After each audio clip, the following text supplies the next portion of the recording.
Bonjour à toi, cher développeur front-end.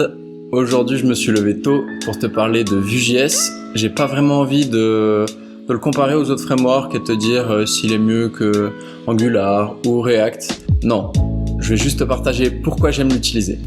Si tu sais pas ce que c'est, je t'invite à aller chercher dans Google et à lire une introduction sur les frameworks JavaScript. Quand tu commences à utiliser un langage ou un framework, ce qui va être super important, c'est la documentation.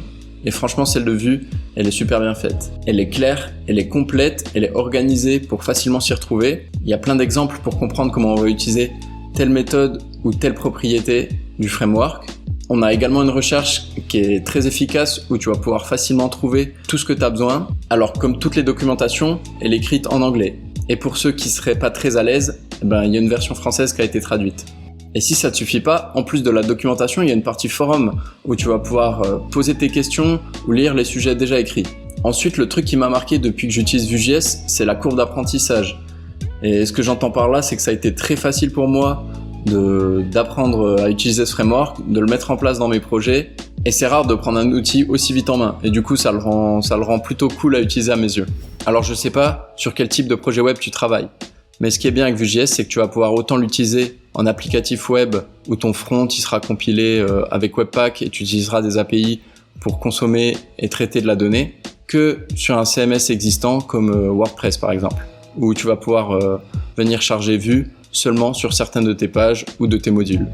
Ensuite, on a la syntaxe qui est plutôt simple. Et une fois que tu maîtrises le vFor, le vif, le von et le vbind, tu peux déjà faire énormément de choses. Vue, tu vas pouvoir l'utiliser sur la majorité des composants HTML, comme par exemple ceux des formulaires, les selects, les inputs.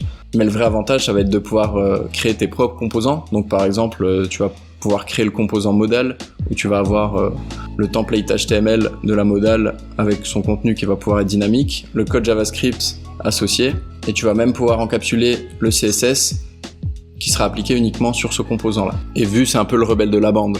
Donc quand j'ai commencé à l'utiliser, c'était le challenger de React et Angular. Et même si ces deux-là sont toujours très utilisés, aujourd'hui, si tu vas sur GitHub, tu verras que le nombre de stars de Vue.js est plus élevé que ces deux-là.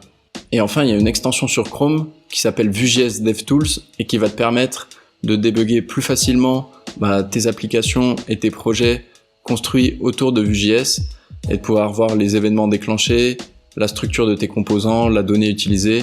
Et si tu utilises Vuex, tu vas pouvoir avoir accès au store.